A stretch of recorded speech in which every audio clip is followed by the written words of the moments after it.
Madam President, Council members, I thank you for giving me the floor. Allow me to begin by congratulating you on your presidency and leadership over this Council during the month of March 2025. I also acknowledge the contributions of previous speakers and briefers.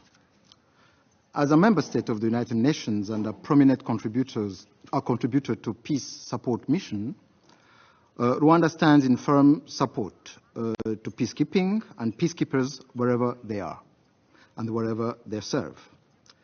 This is precisely why Rwanda insists on accountability and transparency for all those who are mandated by the UN Security Council to serve the cause of peace. Allow me here to bring more clarity on the conflict in Eastern DRC. This conflict was not started by Rwanda, but the burden has been placed squarely on Rwanda's shoulder. In addition, actions taken by different actors have enabled the DRC to escape its responsibilities, particularly as regards to leadership and governance failures.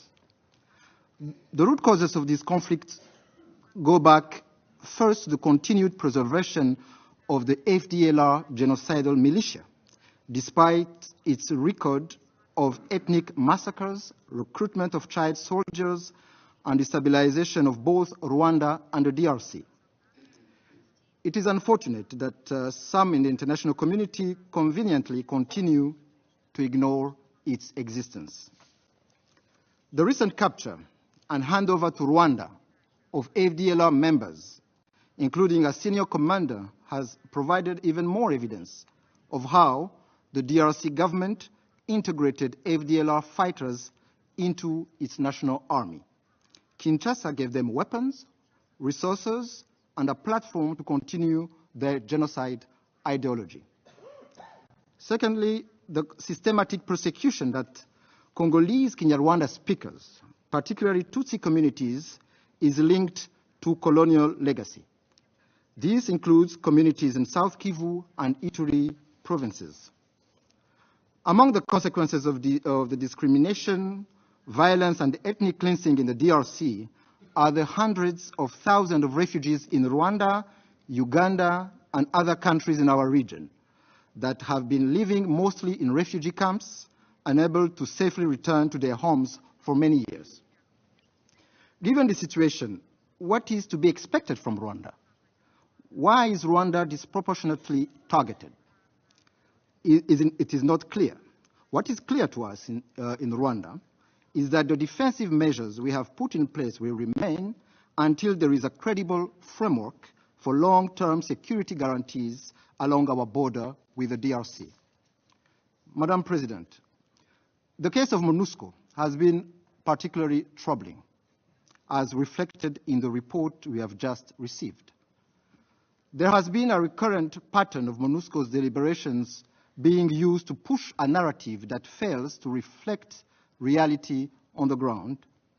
Sadly, today's report is no exception. While it accurately cites abusive armed groups like the ADF, Codeco, the Kinshasa-backed FDLR, genocidal militia, and even DRC forces as the main perpetrators of human rights violations, the report continues to single out other actors as the primary cause of instability in Eastern DRC. As such, the report shows a clear pattern of bias in the reporting of the security crisis in that region. MONUSCO's long-standing failure to implement the mandate it was entrusted with 25 years ago, that is the eradication of all armed groups, including the FDLR genocidal militia, which has operated with total impunity in Eastern DRC for the past 3 decades. We cannot hope to achieve peace if the root causes of this crisis are not addressed. I was personally sitting in this council on 28th of March 2013 when Resolution 2098 was adopted to deploy a Force Intervention Brigade, FIB, within MONUSCO, with a specific mandate to neutralize all armed groups, including the FDLR. However, operational focus was exclusively directed at the M23, and MONUSCO FIB refused to neutralize the FDLR, which continued to create havoc in eastern DRC even today in 2025.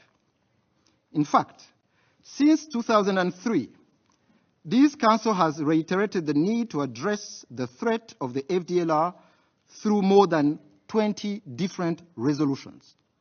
Yet, after billions of dollars spent on what remains the UN's most expensive peacekeeping mission in history, meaningful results remain elusive. As a result, Congolese civilians, especially Tutsi, have continued to be targeted for persecution, discrimination, and forced displacement. In October 2023, a whole village, 300 homes of Congolese Tutsi, was burned down by DRC-backed militias in Turo village, Masisi territory. And where was MONUSCO at that time? Since February this year, the Banyamulenge villages in South Kivu, Minembwe, South Kivu, are being bombed by attack drones and fighter jets from DRC. Where is MONUSCO? And there is an issue of governance and political inclusion that needs to be addressed by DRC. Madam President, since the resurgence of hostilities in October 2021, MONUSCO has failed to contribute constructively to the escalation or to peace efforts.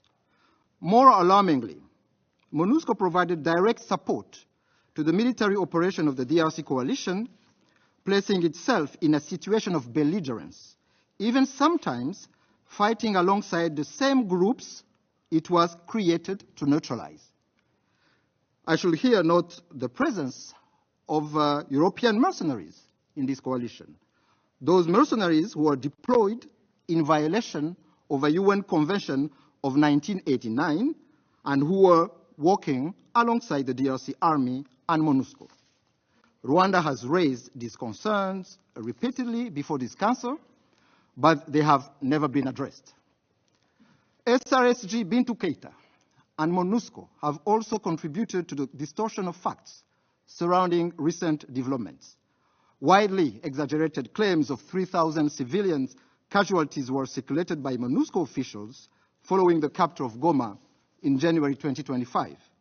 These figures, contested by journalists and humanitarian workers on the ground, have been weaponized by the government of the DRC to call for punitive measures against Rwanda.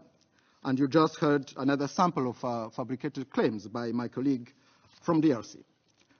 Nonetheless, Rwanda continues to believe that MONUSCO can still change its course and play a positive role, provided that it abides by its mandate to protect civilians, ensure humanitarian assistance, and possibly providing logistical support to the joint EAC-SADC efforts currently under discussion. Madam President, since the last briefing in December 2024 and the fall of Goma, there is a new momentum for peace in the region. The first ever EAC-SADC summit took place on 8th February 2025 in Dar es Salaam, Tanzania. The joint summit, whose outcomes were endorsed by the African Union, decided to merge the Luanda and Nairobi processes. It was a merger, not a harmonization as heard in this Council. And the summit also renewed the call for a cessation of hostilities and inclusive political dialogue. This dialogue will be guided by an enlarged panel of 5 facilitators from across Africa under the stewardship of the African Union chairperson. Rwanda welcomes and fully supports these developments. In particular, we welcome the recent decision of the AFC M23 to reposition its forces from Walikale in support of peace initiatives underway, as well as the DRC's announcement that all offensive operations by FRDC and Wazalendo will be halted. We further urge the international community and the Security Council to support these African-led process. To conclude, Madam President, I would like to reiterate that for the last 31 years, Rwanda has worked hard to build unity, reconciliation, stability, and economic growth to promote the rights of vulnerable groups across the board. A sustainable political solution with long-term security guarantees for Rwanda will allow us to get back to the serious and urgent work of developing our country and integrating our region together with our neighbors. Rwanda has always wanted a lasting political and security settlement for the region. In this regard, we are committed to working with all parties to ensure that we stick to commitments made, particularly the joint EAC SADC summit process and other complementary confidence-building initiatives. I thank you. I thank His Excellency, the Minister of Foreign Affairs and International Cooperation of Rwanda.